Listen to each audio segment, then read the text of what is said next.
லக்ஷ்மீ நிருசிம்மம் சரணம் பிரபத்யே. உங்கள் அனைவருக்கும் கோடான கோட்டி நமஸ்காரங்கள்.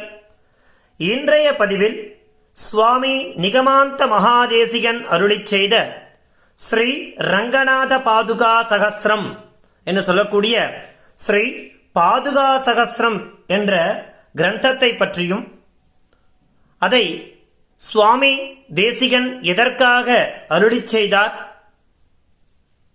அந்த கிரந்தத்தின் மகத்துவம், மேலும் அந்த கிரந்தம் எதற்காக செய்யப்பட்டது, எந்த தருணத்தில் சுவாமி தேசிகனால் இயற்றப்பட்டது, அதன் மேன்மை என்ன, அந்த கிரந்தத்தில் சுவாமி சொல்லக்கூடிய தாத்பரியங்கள் என்னென்ன என்பதை பற்றி இந்த பகுதியில் நாம் தெரிந்து கொள்ள இருக்கின்றோம். சுவாமி நிகமாந்த மகாதேசிகன் தூப்புல் எனும் ஸ்தலத்தில் அவதாரம் புரிந்தார் என்பது நாம் அனைவரும் அறிந்த விஷயம். காஞ்சியில் தூப்புல் என்று சொல்லக்கூடிய ஸ்தலத்தில் சுவாமியின் அவதார ஸ்தலம். நகரேஷு காஞ்சி என்று கூறுவார்கள். மேலும் சப்த மோக்ஷபுரிகளில் ஒன்றாக திகழக்கூடியது காஞ்சிபுரம். மேலும் அந்த காஞ்சிபுரத்திற்கு தியாக மண்டபம் என்னொரு பெயரும் உண்டு. எதற்காக அந்த க்ஷேத்திரத்தை நாம் தியாக மண்டபம் என்று கூறுகிறோம் என்றால், சுவாமி வரதராஜர் வீற்றிருக்கக்கூடிய அந்த க்ஷேத்திரம் தியாக மண்டபம் என்றே அழைக்கப்படுகிறது. ராமானுஜரை அந்த காஞ்சிபுரத்திற்கு அருகாமையில் உள்ள ஸ்ரீபெரும்புதூர் என்று சொல்லக்கூடிய ஸ்தலத்தில் சுவாமி அவதார ஸ்தலம். சுவாமி வரதராஜ பெருமாளிடம் மிகவும் ஈடுபாடு கொண்டவர். அதேபோல் சுவாமி நிகமாந்த மகாதேசிகனும் வரதராஜ பெருமாளிடத்தில் மிகவும் ஈடுபாடு கொண்டவர்கள். இவ்விருவரும் ஸ்ரீரங்கத்திற்கு வந்தார்கள். அதாவது வரதராஜனிடமிருந்து ரங்கநாதரிடம் வருகிறார்கள். சுவாமி வரதராஜன் அவர்களை தியாகம் செய்கிறார். யாருக்காக? ஸ்ரீ ரங்கநாதருக்காக இல்லையா? ஆகவே அந்த காஞ்சிபுரம் தியாக மண்டபம் என்றே அழைக்கப்படுகிறது என்று நம் முன்னோர்கள் கூறுவார்கள். அப்பேற்பட்ட உன்னதமான ஸ்தலத்தில் அவதாரம் புரிந்தவர் நமது சுவாமி நிகமாந்த மகாதேசிகன். ஆரம்ப காலத்தில் காஞ்சிபுரத்தில் வாசம் செய்து, பிறகு திருவேந்திரபுரம் என்று சொல்லக்கூடிய அந்த க்ஷேத்திரத்திற்கு தங்கி, அங்கிருக்கக்கூடிய தேவநாத பெருமாளை அனுபவிக்கிறார் சுவாமி. அவர் மீது தேவநாயக பஞ்சாசத்து என்று சொல்லக்கூடிய ஸ்தோத்திர பாடங்களை எல்லாம் இயற்றுகிறார். அயக்ரீவ ஸ்தோத்திரம் என்று சொல்லக்கூடிய அந்த ஸ்தோத்திரத்தையும் அங்குதான் சுவாமி இயற்றினார். அந்த சமயத்தில் ஸ்ரீரங்கத்திலிருந்து ஒரு செய்தி சுவாமி தேசிகனுக்கு வருகிறது. அது என்னவென்றால், அத்தியன உற்சவம் என்று சொல்லுவார்கள். அது ராமானுஜர் காலத்தில் தொடங்கி தொன்று தொன்று வரக்கூடிய ஒரு விசேஷமான நிகழ்வு. அந்த நிகழ்வு ஸ்ரீரங்கத்தில் நின்று விடுகிறது. இந்த செய்தி சுவாமி தேசிகனுக்கு எட்டுகிறது. உடனே சுவாமி திருவேந்திரபுரத்தில் இருந்து நேராக ஸ்ரீரங்கம் செல்கிறார். அங்கு சென்று தடைப்பட்ட அந்த அத்தியன உற்சவத்தை தொடர்ந்து நடத்த வேண்டும் என்பதற்காக சில காலம் அங்கு தங்கி சில காரியங்களை புரிகிறார் சுவாமி நிகமாந்த தேசிகன். அவருக்கு சர்வதந்திர சுதந்திரர் என்னும் கவிதார்க்கிக சிம்மம் என்ற விருதுகள் அவரிடம் காணப்பட்டது. அந்த இடத்தில் மற்றொரு பண்டிதர் வாழ்கிறார். அவர் தேசிகர் மீது பொறாமை கொள்கிறார். அவரிடம் இருக்கக்கூடிய அந்த கவித்துவம் என்று சொல்வார்கள், அதாவது சம்ஸ்கிருதத்தில் ஸ்லோகங்கள் சரளமாக சுலபமாக எழுதுவது, அப்படி சுவாமியின் அந்த திறமையை மீது அவர் பொறாமை கொண்டார். உடனே அவரை எப்படியாவது போட்டிக்கு அழைத்து அவருடைய அந்த கவித்துவம் அவரிடம் இல்லை என்று காண்பிப்பதற்காக அவர் முயற்சி செய்கிறார். இன்னொரு பண்டிதர் அதற்காக சுவாமியிடம் கேட்கிறார், நம் இருவருக்கும் அந்த கவிதை போட்டி என்று சொல்லக்கூடிய ஸ்லோகம் எழுதுவது, அதை நாம் வைத்துக் கொள்ளலாம் என்று கூறுகிறார். இந்த சந்தர்ப்பத்திற்காக சுவாமி வெகு காலமாக காத்து கொண்டிருக்கிறார். சுவாமி தேசிகன் மாத்திரம் காத்து கொண்டிருக்கவில்லை, அதாவது ரங்கநாதரும் காத்து கொண்டிருக்கிறார். ரங்கநாதர் எதற்காக காத்து கொண்டிருக்கிறார் என்றால், ரங்கநாதருக்கு வெகு காலமாக ஒரு வருத்தம் உண்டு. அதாவது தன்னிடம் இருக்கக்கூடிய அனைத்து விதமான பஞ்சாயுதங்களுக்கும் ஸ்தோத்திரங்கள் உள்ளது. ஆனால் யாரும் தனது பாதுகைகளை துதிபாடுவதில்லை என்ற ஒரு வருத்தம் ரங்கநாதருக்கு உண்டு. அது எப்படி உருவாகியது என்பதற்கும் ஒரு கதை உண்டு. திருப்பார்கடல் என்று சொல்வார்கள் இல்லையா? திருப்பார்கடலில் சுவாமி வீற்றிருக்கிறார். ஓய்வு எடுக்க வேண்டும் என்று தோன்றுகிறது இல்லையா? அப்போ என்ன பண்ணுறார் சுவாமி அப்படின்னு பார்த்தேன்னா, அதாவது கடல் அப்படின்னாலே நம்ம என்ன பண்ணுவோம், நடந்து போய் நமக்கு ஒரு ரிலாக்ஸேஷன் வேணும் அப்படின்ற மாதிரி கடலில் நடந்து போகலாம் அப்படிங்கிற மாதிரி நம்மளாம் நடக்கிறோம் இல்லையா? அந்த மாதிரி சுவாமி அப்படி எம்பெருமானாக விற்றிருக்கக்கூடிய ஸ்ரீமன் நாராயணன் அப்படி ஒரு திருப்பார்கடல் நடந்து போகலாம் என்று கூறி என்ன பண்ணுறார், தன்னுடைய பஞ்சாயுதங்கள் எல்லாம் அப்படியே ஒன்னொன்னா கழட்டி அவர் வீற்றிருக்கக்கூடிய அந்த ஆதிசேஷன் என்ன சொல்லக்கூடிய அந்த படுக்கை மீது சங்கு சக்கரம் கதை என்ன சொல்லக்கூடிய பஞ்சாயுதங்களை என்ன பண்றார், அவர் அப்படியே அந்த ஆதிசேஷன் மேல ஒன்றொன்றா கழட்டி வச்சுட்டே வர்றார். கடைசியா தனது பாதுகைகளையும் என்ன பண்றார் அப்படின்னாக்கா அதையும் கழட்டி அந்த ஆதிசேஷன் மீது அதையும் அந்த பஞ்சாயுதங்களுக்கு நிகராக அதன் அருகாமையில என்ன பண்றார் சுவாமி, அதையும் வச்சு விட்டு அப்படியே தாயாரோட என்ன பண்றார், ஒரு வாக் அப்படி போயிட்டே இருக்கார். அப்போ அந்த பஞ்சாயுதங்கள்லாம் பேசிக்கிறதா, என்னடா இது, நமக்கு நிகரா பாதுகைகளே நமக்கு கூடவே சுவாமி நிகராக அமர்த்திட்டாரே அப்படிங்கிற மாதிரி அந்த பாதுகைகளை பார்த்து பரிகசித்துதான், ரொம்ப மட்டமா பேசித்து. உடனே பாதுகாதேவிக்கு ஒரே அழுக இல்லையா? அப்படி பாதுகாதேவி என்ன பண்ணிட்டு இருக்கா, அழுதுண்டே இருக்கா. இந்த பார்க்கடல் அப்படியே நடந்து வாயாரோட நடந்து போயிட்டு திரும்ப வந்து பார்க்கிறார். அப்ப பாதுகெல்லாம் அழுதுன்னு இருக்கு, பாதுகை ரெண்டும் அழுதுன்னு இருக்கு. எம்பெருமான் கேட்கிறார், பாதுகையே ஏன் நீ அழுதுன்னு இருக்க, எதுக்காக அழுதுன்னு இருக்கன்னு சொல்லும்போது இந்த மாதிரி இந்த பஞ்சாயுதங்கள்லாம் என்ன அவளுக்கு நிகரா வச்சுட்டீங்கன்னு சொல்லி என்ன கேலியும் கிண்டலும் பண்ணி பேசின்னு இருக்கா, ஏளனமா பேசின்னு இருக்கா, அதுக்காக தான் நான் அழுதுன்னு இருக்கேன்னு சொல்லும் பொழுது அப்போ எம்பெருமான் அந்த பாதுகைகிட்ட சொல்றா, கவலைப்படாத, உனக்கான மேன்மை கண்டிப்பா வரும் இல்லையா?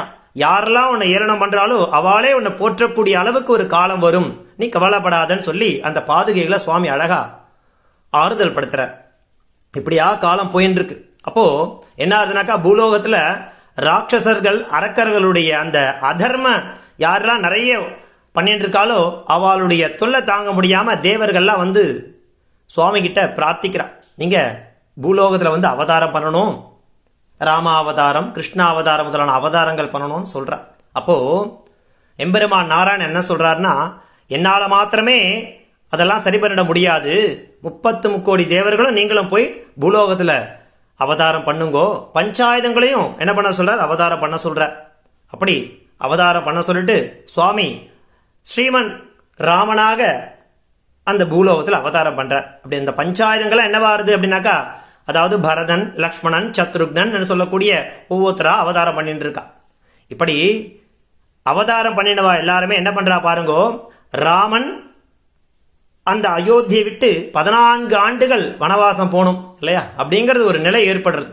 அப்போ அந்த 14 காலம் ஆண்டுகள் அந்த ராஜ்யத்தை ஆள போறது யாருன்னு பாருங்கோ, இந்த பாதுகைகள் தான் இல்லையா? அந்த பரதன் என்ன பண்றான் அப்படின்னாக்கா, அந்த பாதுகைகளை எம்பெருமான்டேந்து வாங்கிட்டு அந்த பாதுகைகளை வச்சியே 14 வருஷம் ராஜ்யத்தை பரிபாலனை பண்ணான்னு சொல்லிட்டு நம்ம எல்லாருக்கும் தெரிஞ்சது.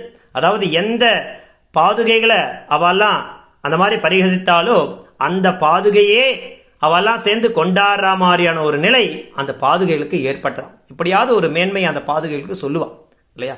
அப்பேற்பட்ட அந்த பாதுகைகளை பற்றி இப்போ சுவாமி தேசிகன் எழுதுறதுக்கு ஒரு அவகாசம் கிடைக்கிறது இல்லையா? ஒருத்தர் அவரை அழைக்கிறார், இந்த மாதிரி கவிதை போட்டிக்கு வாங்கோ, என் கூட உட்காந்து நீங்க ஸ்லோகம் பண்ணுங்கோ, யார் அதிகமான ஸ்லோகங்களை பண்றான்னு பார்க்கலாம் அப்படிங்கிற மாதிரி ஒரு போட்டியானது ஏற்படுறது. அதுக்கு சுவாமி தேசிகன் ஒத்துக்கிறார். ஒத்துண்டு என்ன பண்றா, அவ 2 பேருக்கும் ஒரு இடத்துல ஸ்ரீரங்கத்துல போட்டியானது நடக்கிறது. அதாவது ஒரே ஒரு இரவு பொழுதுதான், 3 யாமம்னு சொல்லுவா. அந்த இரவு பொழுதுல 3 யாமத்துல யார் ரங்கநாதரை பத்தி அதிகமான ஸ்லோகம் எழுதுறாளோ அவாதான் வந்து சிறந்த கவிஞர் அப்படிங்கிறத நாம வந்து இந்த போட்டியின் முடிவுல சொல்லலாம் அப்படிங்கிறது தான் குறிக்கோளா உத்தேசிச்சு இந்த மாதிரியான போட்டி நடக்கிறது. ஸ்ரீரங்கத்தில் நடக்கிறது. அந்த போட்டிக்கு அழைத்த அந்த பண்டிதர் என்ன பண்றார், அவரும் ஸ்லோகத்துக்கு எழுதுறதுக்கு தயாராக. இப்படியாக போட்டி நடக்கிறது.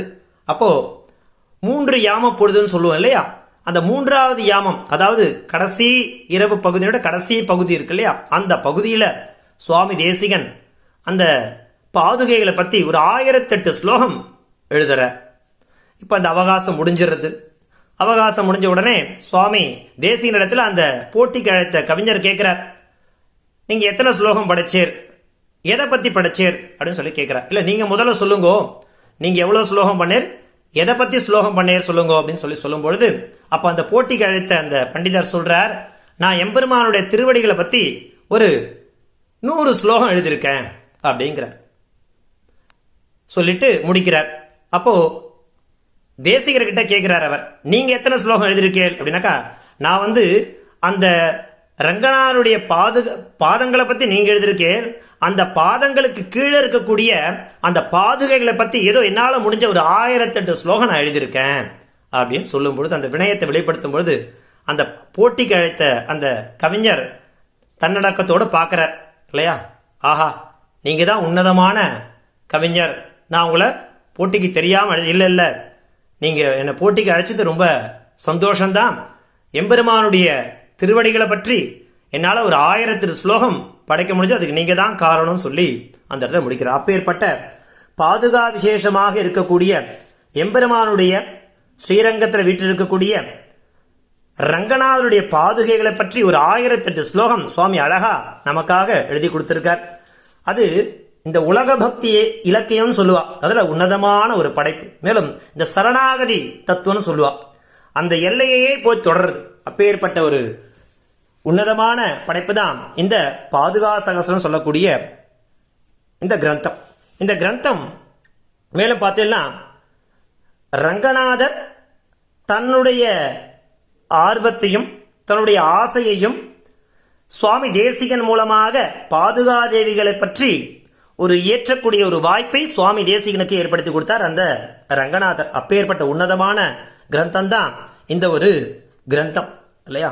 அப்பேற்பட்ட இந்த கிரந்தத்துல மொத்தமாக பார்த்தீங்கன்னா 1008 ஸ்லோகங்கள் அடங்கியிருக்கு. மேலும் 32 பத்ததி அப்படின்னு சொல்லுவான் இல்லையா. முதல் பத்ததியிலிருந்து ஆரம்பித்து 32வது பத்ததி வரைக்கும். பத்ததினா அந்த பாதங்கள் எடுத்து வைக்கக்கூடிய அடி, ஒவ்வொரு அடியாக எடுத்து நாம் எம்பெருமானை அடைய வேண்டும் அப்படிங்கிற ஒரு உன்னதமான தாத்பரியத்தை உள்ளடக்கி மொத்தம் 32 பத்ததிகளாக சுவாமி தேசிகன் அழகாக நமக்காக அருளி செய்திருக்கக்கூடிய ஒரு அற்புதமான கிரந்தம் தான் இந்த பாதுகா சகஸ்ரம்னு சொல்லக்கூடிய இந்த கிரந்தம்.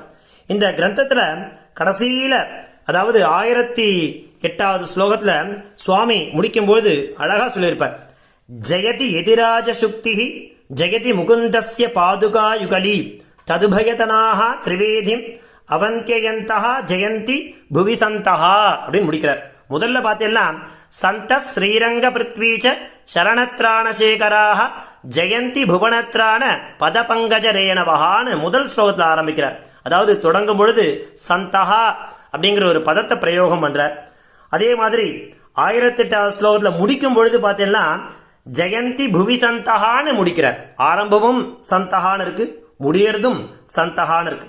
இது எதை குறிக்கிறதுன்னு பார்த்தீங்கன்னா, இந்த நம்மாழ்வார் திருவாய்மொழியில் அழகா சொல்லியிருப்பார். எப்படி ஆரம்பிப்பார்னாக்கா, உயர்வு அப்படிங்கிற வார்த்தையில தொடங்கி உயர்ந்தே அப்படிங்கிற மாதிரியான வார்த்தைகளை பயன்படுத்தியிருப்பார். அதையே தான் நினைவுபடுத்துற மாதிரி இருக்கு. இந்த நம்மாழ்வாரை கொண்டாடக்கூடிய விதமாகவும் இந்த பாதுகா சகஸ்ரம் அமைந்திருக்கு அப்படிங்கிறதும் ஒரு உன்னதமான நோக்கமாக நாம புரிஞ்சுக்கணும். அப்பேற்பட்ட இந்த கிரந்தத்தை என்ன பண்றாரு அப்படின்னாக்கா, எதிகளுக்கு ராஜாவாக திகழக்கூடிய யாரு, நம்மளுடைய ராமானுஜர். அவர் எழுதிய இந்த ஸ்ரீபாஷ்யம் போன்ற நூல்கள் மிகவும் மேன்மையுடன் விளங்குகின்றது. மேலும் ஸ்ரீ ரங்கநாதனின் பாதுகையிலும் மிகவும் மேன்மையுடன் விளங்குகிறது. இந்த இரண்டையும் எவனொருவன் தனது செல்வமாக கொண்டாலே போதும் இல்லையா. நம்மளுடைய அதாவது வேதங்கள் என்னென்ன பலன்களை கொடுக்குமோ, மேன்மையை கொடுக்குமோ, அப்பேற்பட்ட பலன்களை இந்த பாதுகா சகஸ்ரன்னு சொல்லக்கூடிய இந்த கிரந்தத்தின் மூலமாக நமக்கு கிடைக்கும் அப்படிங்கிற உன்னதமான ஒரு பலனை கருதி சுவாமி தேசிகன் அழகாக இந்த பாதுகா சகஸ்ரன்னு சொல்லக்கூடிய கிரந்தத்தை நமக்காக அருளி செய்திருக்கிறார். அப்பேற்பட்ட கிரந்தத்தை நாம் இனிவரும் காலங்களில் இல்லையா ஒவ்வொரு ஸ்லோகமா அல்லது 2 ஸ்லோகமா அதனுடைய ஸ்லோகம் என்ன, அர்த்தம் என்ன, அதனுடைய தாத்பரியம் என்ன அப்படிங்கிற ஒரு விஷயத்தை இனிவரும் காலங்களில் நம்ம ஒவ்வொரு பகுதியா தெரிஞ்சுக்கலாம் அப்படின்னு சொல்லிட்டு என்னுடைய இந்த அவதாரிகைன்னு சொல்லுவா இல்லையா, ஸ்ரீ பாதுகா சகஸ்ரனுடைய அவதாரிகைன்னு சொல்லுவா, அதாவது இன்ட்ரோடக்ஷன், அதை நாம தெரிஞ்சிட்டோம். ராமானுஜதயா பாத்திரம் ஞான வைராகிய பூஷணம் ஸ்ரீமத் வெங்கடநாதாரியம் வந்தே வேதாந்த தேசிகம். மாதா பிதா இவ தயஸ்தனயா விபூதிः சர்வம் யதேவ நியமேன மதந்த்வயானாம் ஆத்யஷ்யனகுலபதேர்வகுலாபிராமம் ஸ்ரீமத்ததங்கிரியுகலம் பிரணமாமி மூர்த்னா பூதம் சரஸ்ச மகதாக்பய பட்டநாத ஸ்ரீபக்திசார குலசேகர யோகி வாஹான் பக்தாங்கிரேணு பரகால யதீந்திர மிஸ்ரான் ஸ்ரீமத் பராங்குஷ முனிம் பிரணதோஸ்மி நித்யம்.